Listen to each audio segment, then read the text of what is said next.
과학자 세션으로 충북 지역 약용작물 스마트 시설 재배 관련해서 충북 농업기술원의 김기현 박사님께서 발표를 해주시겠습니다.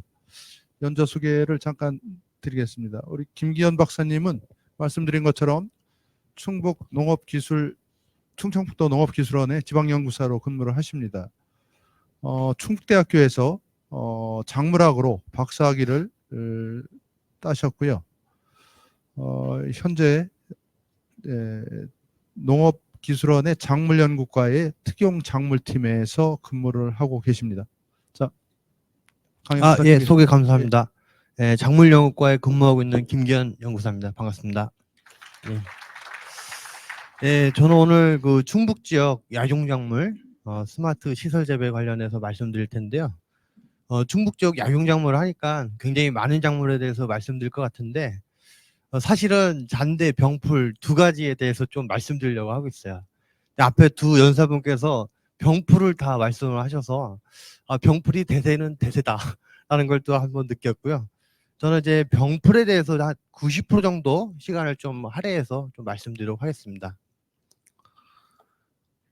병풀을 어떻게 재배하느냐에 따라서 아까 말씀하신 것처럼 생산량하고 기능 성분이 많이 차이가 나는데, 저는 이제 시설하우스 내에서 다단식으로 양액 재배하는 기술, 그리고 노지 간이비가림, 노지 간이비기람이라고 하는 거는 저희가 이제 그러니까 시설하우스에서 딸기를 재배한다고 했을 때 이 딸기 배드를 바깥으로 끄집어내고 이 배드에다가 비만 맞지 않게끔 해주는 그런 간이비가림 양액배드 시설이라고 보시면 되겠습니다.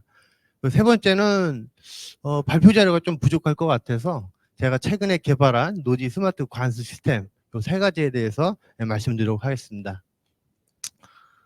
먼저 연구 배경의 필요성인데요.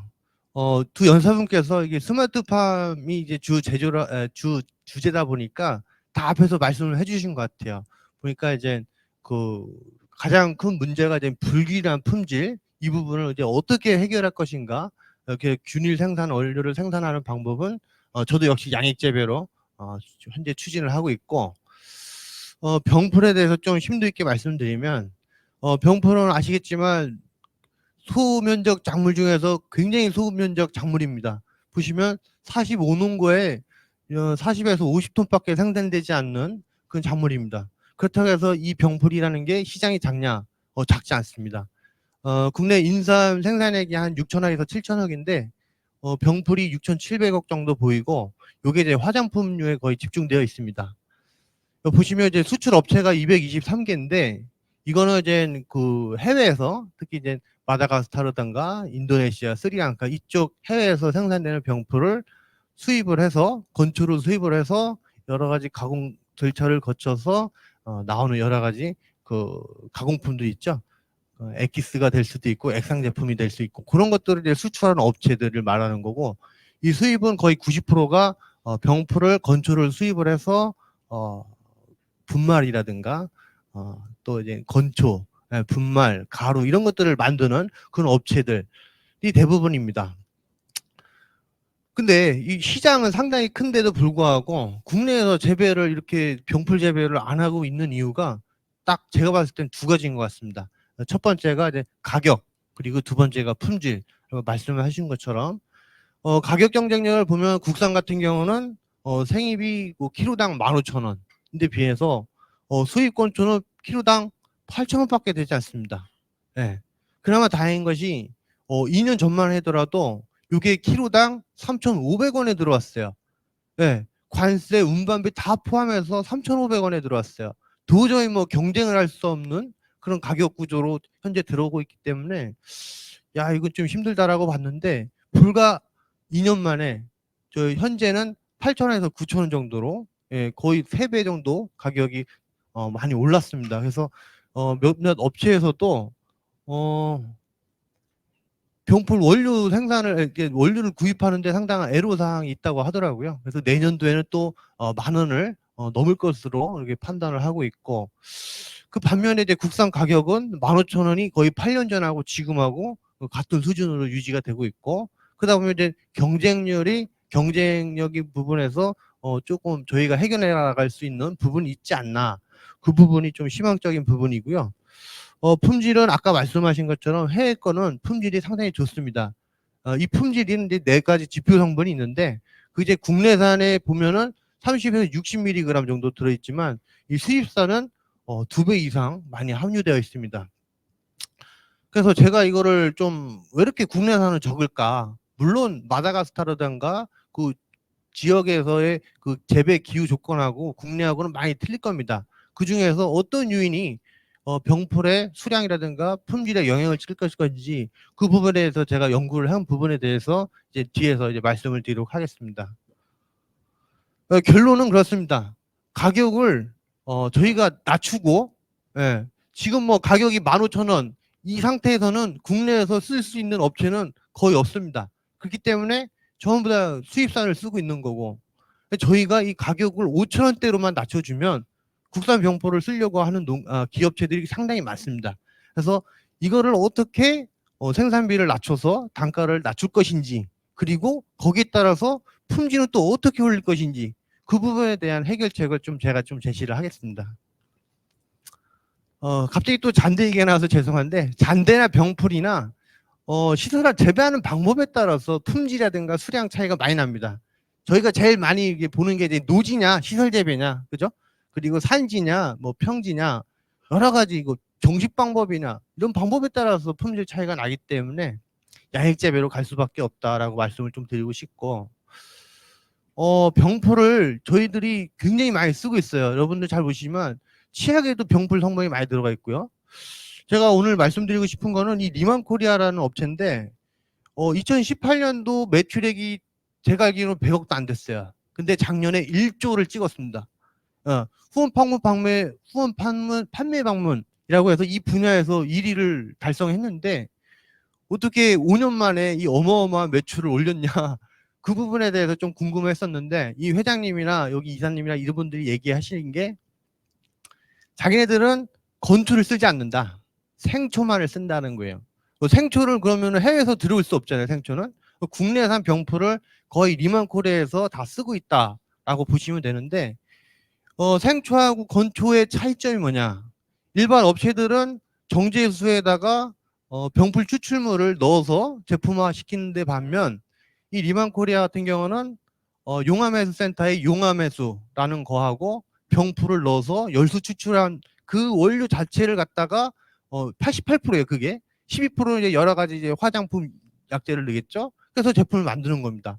그래서 5년 만에 여성분들이 써보고 효과를 느끼고 그렇기 때문에 순식간에 이렇게 크게 회사가 성공하지 않았나, 거기에 주 안점을 두고 이분들은 제주도에다가 그 한국 SK 바이오랜드라고 예전에 있었던 것 같아요. 거기서 그거를 이제 인수를 한 것 같아요.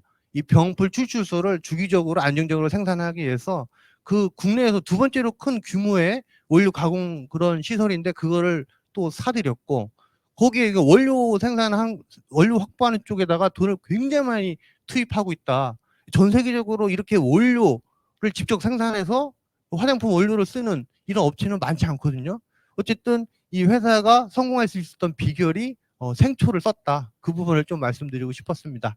그리고 아까 말씀 주신 것처럼 마테카 크림 연매출 7천억, 병풀을 활용해서 고소득을 올리고 있고요. 그렇습니다.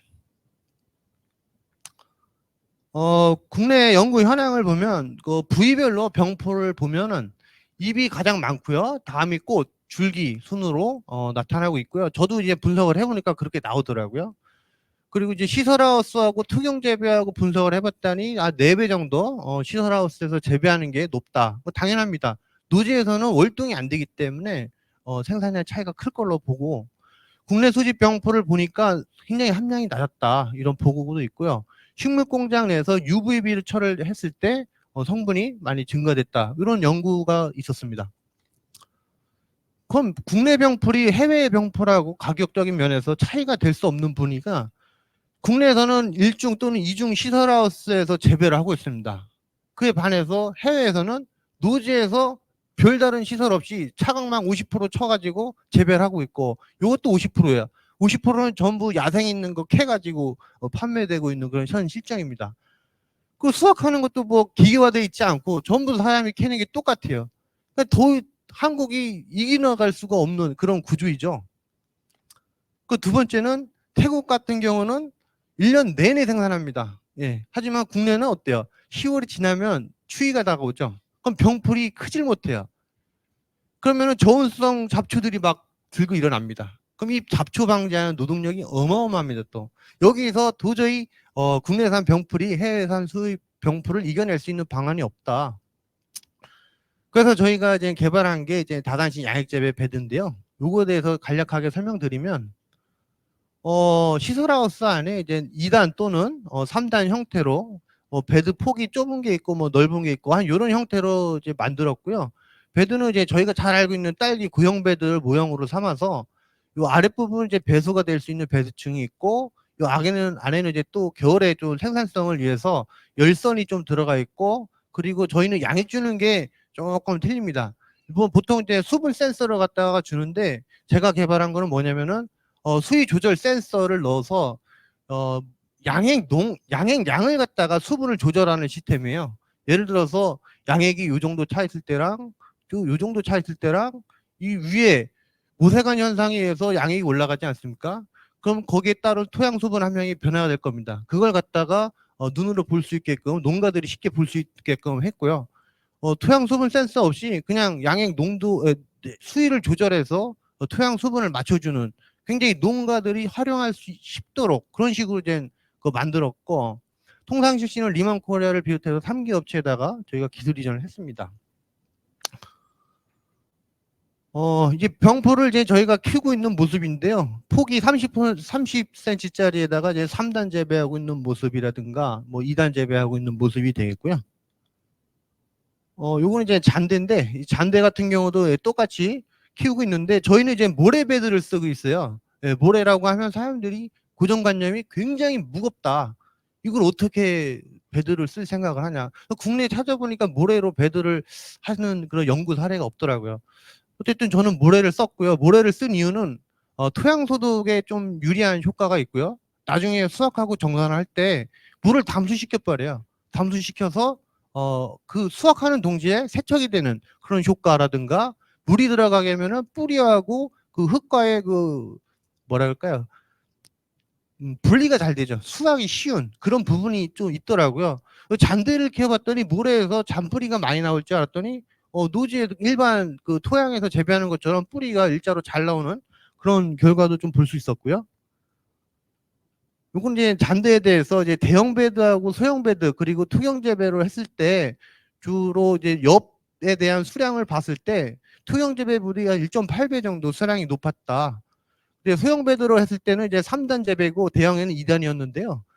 소형 베드에서 3단 했을 때는 하단에 빛이 거의 안 들어가기 때문에 이거는 이제 사실 농가한테 작업성이라든가 수량적인 면에서도 좀 좋지 않다 해서 저희는 2단 대형 베드를 갖다가 농가분들한테 추천을 하려고 하고 있고요. 뿌리 부분도 마찬가지로 투경 재배 대비 대형 베드에서 6.8배, 1.6배 정도 수량성이 좀 증가한 그런 결과치를 얻을 수 있었습니다. 이제 병풀로 다시 넘어와서 죄송합니다. 병풀을 저희가 이제 3단 재배를 해보니까 최상단 그리고 중간 그리고 하단 이렇게 샘플링을 해가지고 분석을 해봤더니 최상단이 55mg 5.5%로 가장 높았고요. 빛을 받지 못할수록 함량이 떨어지는 그런 결과치를 얻었습니다. 이 참고로 여기서 이 분석한 거는 여기 그 이준수 교수님께서 직접 해주셨고 이 자리를 빌어 되게 감사하다는 말씀을 좀 드리고 싶습니다.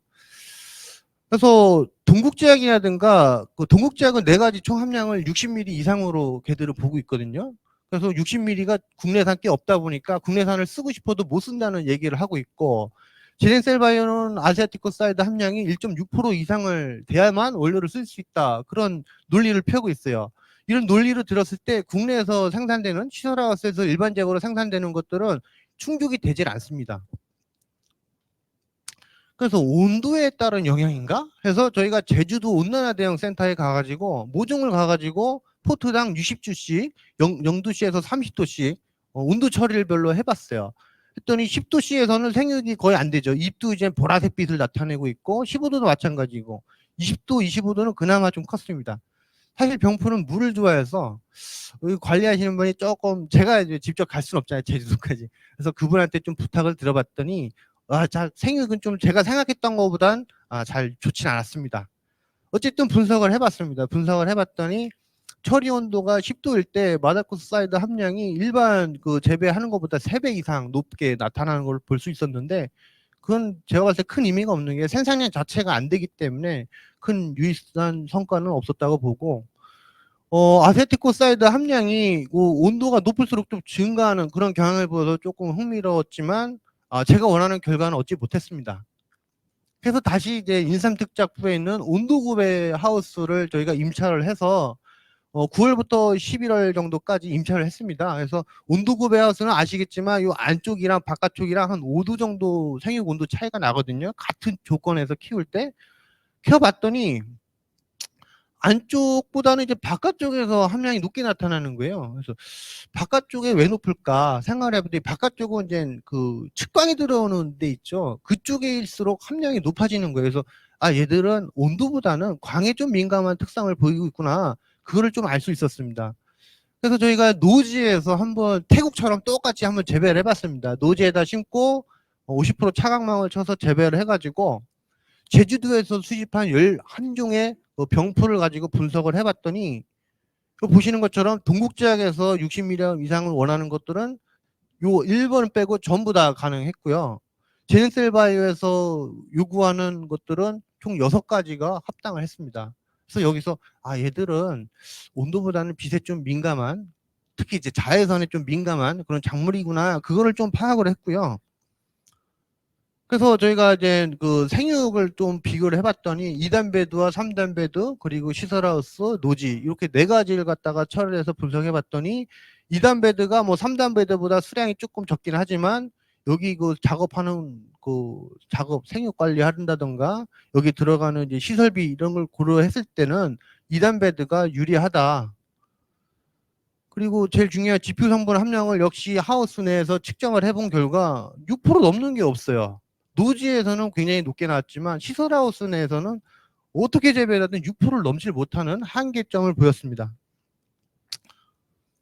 그래서 저희가 그러면 어떻게 병풀을 갖다가 기능성분을 높일까 수량도 높일까 그 부분을 고민하다가 결국에는 시설하우스에서는 크잖아요. 폭이 8m 하우스에서는 빛이 들어올 수 있는 양이 제한적이라 저희가 조금 끄집어냈죠. 베드를 끄집어내서 빛을 좀 많이 쓸 수 있는 구조로 좀 만들었습니다.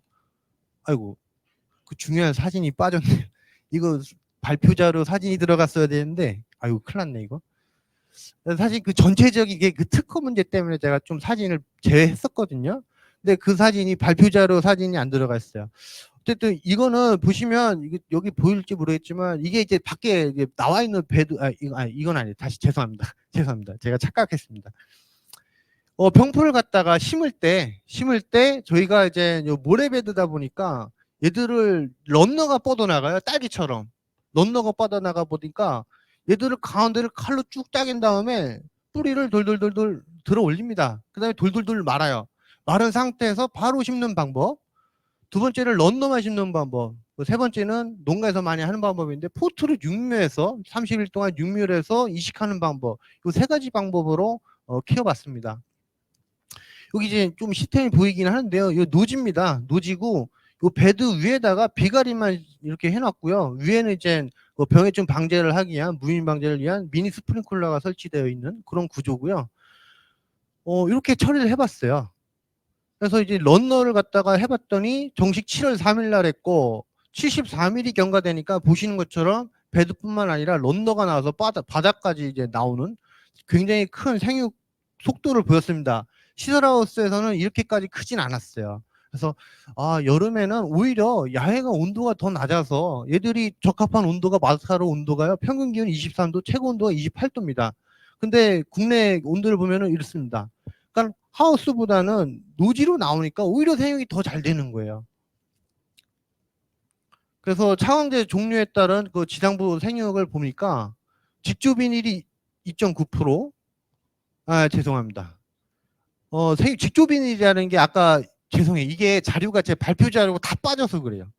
제가 추가적으로 보내드린 자료가 있는데 그 발표자로 다 빠져버리니까 이 직조비닐, 백색비닐, 차광망이 뭔지 좀 이렇게 좀 혼돈이 오는데, 이 차광제입니다. 이 직조비닐이라는 거는 아시겠지만 내구성이 굉장히 좋아요. 10년 이상 쓸 수 있는 거고 반투명성 비닐이라고 보시면 돼요. 그래서 자외선 차단율도 굉장히 높지만 비투과율도 굉장히 좋아서 잔대라 병풀 재배에는 아주 그냥 최고의 자재로 저는 보고 있거든요. 그래서 이 비닐을 썼을 때 생육이 가장 좋았습니다.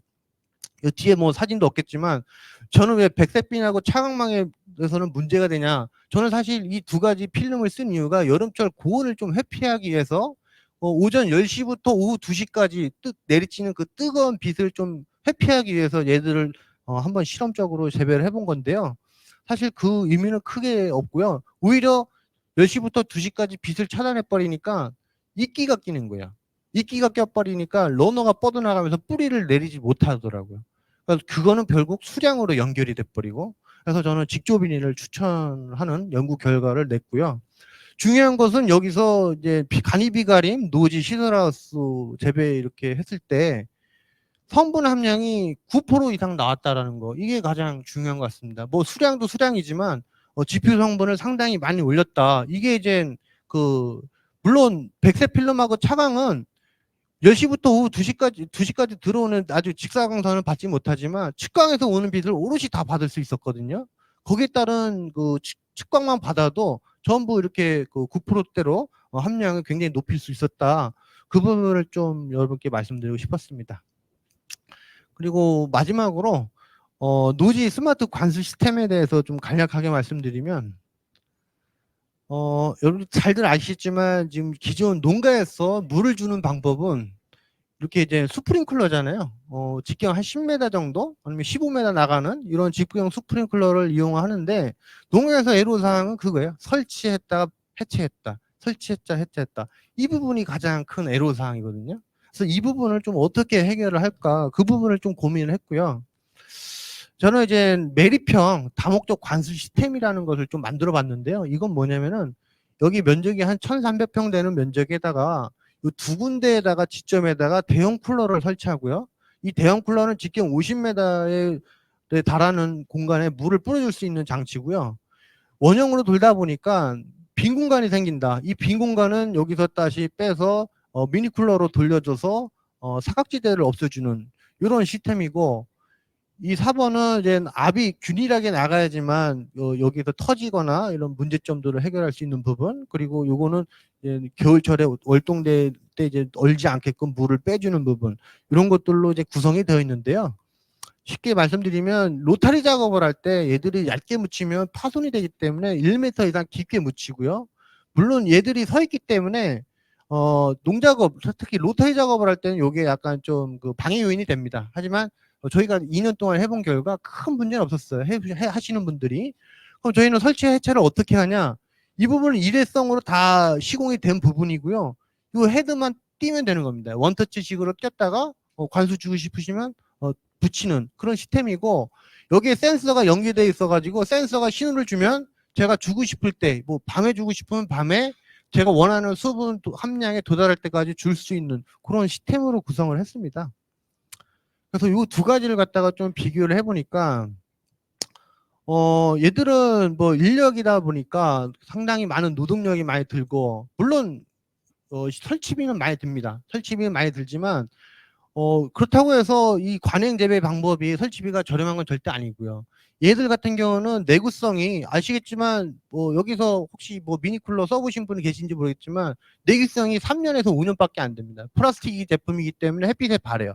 그래서 그런 내구성이라든가 이런 걸 봤을 때 절대 비싼 가격이 아니다라고 또 한번 말씀드리고 싶고, 저희가 이제 관수 목적도 있지만 여기 보시면 농약통도 있어요. 농약통도 넣어서 요즘 물론 PLS 때문에 날아가는 그런 비산 문제도 있겠지만 그 문제만 잘 해결하면은 물 입자가 상당히 곱습니다.